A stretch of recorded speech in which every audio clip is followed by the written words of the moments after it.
napakahalaga po ng ating oras. Pero lubos po ang aming pasasalamat mula sa aming puso na kayo po ay dumalo sa aming napakagandang layunin na mapaganda po ang inyong kalusugan. Kasi alam naman po natin na talagang lahat na kinakain natin ngayon is nakakalaso na po sa ating katawan. And ngayon po, ganun po namin kayo kamahal. Na talagang yung oras namin is dinevote namin para ma-share sa inyo yung napakagandang produkto ng First Vital Plus.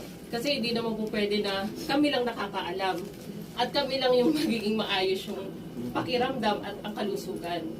And isa pa po, ang masasabi ko po sa First Vital Plus is talaga pong naging buhay na po namin. Hindi man ganun ako ka-active, pero halos doon na po nakadepende yung buhay namin. Kasi po, napakalaki po ng tulong sa amin. Lalo na po yung anak ko na yan. Ano po yan, since birth po ay talagang Vita Plus na po siya.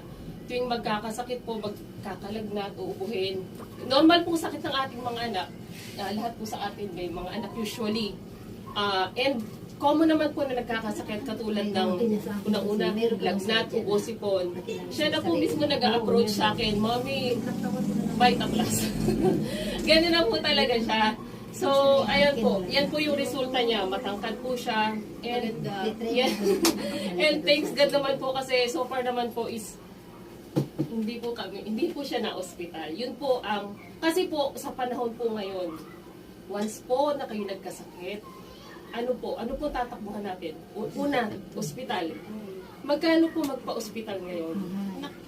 Isang pasok mo pa lang, hindi ka papapasukin, lalo na pagka-emergency po.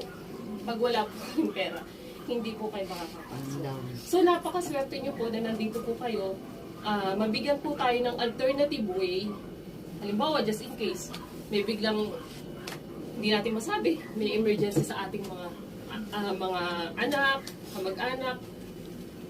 Dahil po ngayon, bigla-bigla dali mga sakit kahit ako. Kahit ako may nararamdaman pa rin. Kasi nga po, lahat ng kinakain natin, pamula sa tubig, ano na rin, ang tubig na iniinom natin, madumi na yan. Kaya nga po, nagkalat na po yung mineral water station sa ating lugar. Ganun po ang sitwasyon natin ngayon.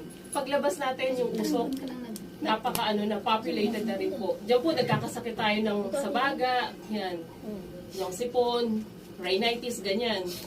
Lalo na po yung mga kinakain natin. Ang number